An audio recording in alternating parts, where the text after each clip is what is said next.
Oke, jumpa lagi di Cangkir Sastra. Baik, untuk pertemuan kali ini kita membahas kisah yang sebelumnya setelah Abdul Jalil jatuh cinta. Kali ini bagaimana kisah selanjutnya? Kita simak saja langsung. Apakah jatuh cinta Abdul Jalil ini berakhir happy ending atau seperti apa, kita simak. Dan ternyata setelah jatuh cinta,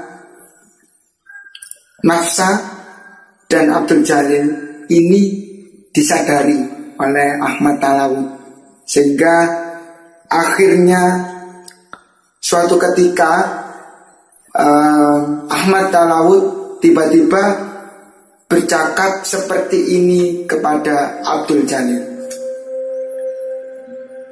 Hajibur Rahman At-Takaluf, bakal menantuku, adalah kawanku yang usianya hanya selisih 7 tahun denganku. Ia sangat tua disandingkan dengan Nafsa. Wajahnya juga tidak tampan. Saat ku beritahu, Nafsa langsung menangis dan sedih. Namun ku katakan kepadanya, lebih baik kita mereguk kepedihan di dunia jika itu berakibat lahirnya keselamatan dan kebahagiaan kita di akhiratnya. Aku sadarkan Nafsa bahwa selama kita hidup di dunia ini, hendaknya jangan mencintai sesuatu selain Dia. Sejak awal kita harus mengambil jarak secara kejiwaan dengan segala sesuatu di sekitar kita, entah itu istri, suami, anak-anak, saudara, orang tua, rumah, benda-benda, kekayaan, bahkan kebanggaan diri jelasnya. Namun Tuan, desah Abdul Jalil dengan bibir bergetar, bukankah dengan keputusan itu berarti Tuan telah menyiksa hati putri Tuan sepanjang masa? Bukankah Tuan telah menjerumuskan putri Tuan ke lembah derita yang tanpa akhir? Terserah penilaian orang atas apa yang telah kulakukan, kata Ahmad Talaut. Aku memiliki alasan tersendiri. Abdul Jalil diam. Ia menelan air ludah, namun tenggorokannya sangat kering. Tahukah Tuan, kenapa aku menikahkan Nafsa dengan orang yang lebih tua? Tanya Ahmad Talaut memancing. Abdul Jalil menggeleng lemah. Keputusan itu kutetapkan setelah aku yakin bahwa putriku diam-diam mencintai Tuan. Begitu pula sebaliknya, kata Ahmad Talaut tegar. Nafsa mencintai saya. Abdul Jalil tersentak kaget. Ia rasakan kobaran api menggelora di dalam dadanya. Ya, jikalau demikian, kenapa Tuan justru menikahkan putri Tuan dengan orang lain yang tidak ia cintai? Serkah Abdul Jalil bertubi-tubi. Apakah Tuan merasa hina memiliki menantu saya?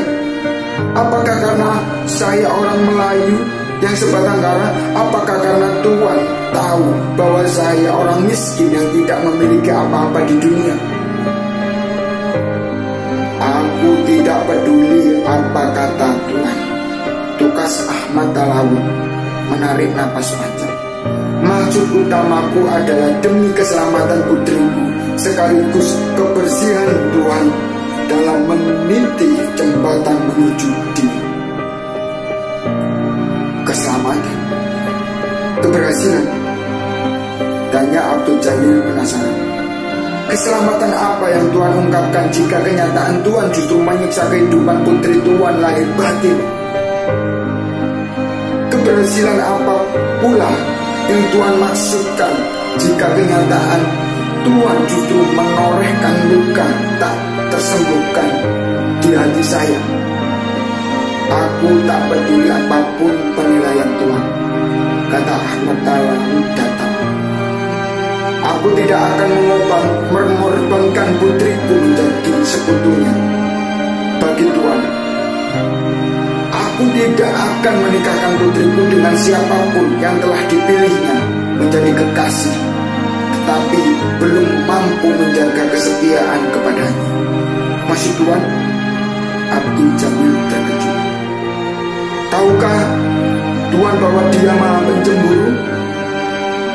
Tahukah Tuhan bahwa dia tidak mau diduakan? Dan sadarkah Tuhan bahwa hati Tuhan sendiri sebenarnya belum utuh mencintainya? Bukankah hati dan pikiran Tuhan belakangan ini selalu terarah kepada yang selain dia, yakni putriku Nafsa? Tanya Ahmad Talawi bertubi-tubi.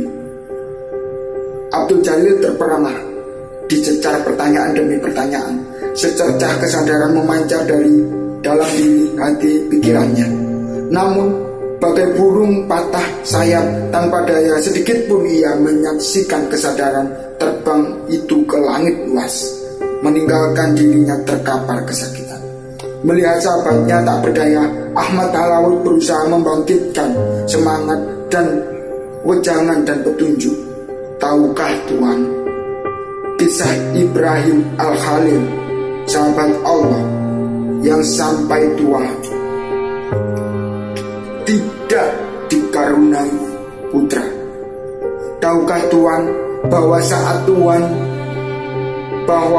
saat Tuhan memberikan penyambung keturunan, kecintaan Ibrahim Al-Khalil menjadi berlimpah dan meluap-luap kepada sang putra, yakni Ismail.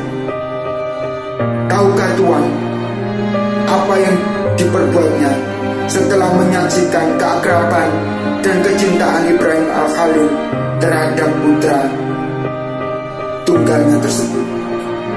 Setelah itu kesadaran muncul dari Abdul Jalil, dan akhirnya At-Talawi menyarankan Abdul Jalil untuk segera melanjutkan perjalanan untuk mencari kesejatian dirinya. Dengan berat hati, Abdul Jalil akhirnya pergi dari rumah At-Talawi, dan di seberang mau menuju ke wilayah lain. Sebenarnya di suatu perjalanan Abdul Jalil menyeberangi gurun yang sangat luas sekali. Dia sengaja menyeberangi gurun yang sangat luas. Dia sengaja membakar dirinya sehingga tersengat panas matahari yang sangat luar biasa, sehingga dia sampai pusing dan kehausan, dan akhirnya sampai dia terkapar di gurun pasir. Dan saat itu Abdul Jalil ditolong oleh seseorang dan diambilkan air minum. Sesaat itu dia merasa lega, dan akhirnya dia sadar bahwa sesungguhnya tiada cinta selain kecintaan dia terhadap Tuhan.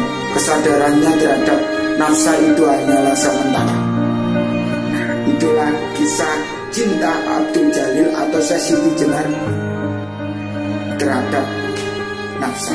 Oke, saksikan kisah-kisah selanjutnya dari Cangkir Sastra. Jangan lupa subscribe, bunyikan loncengnya agar saya lebih bersemangat lagi membuat video-video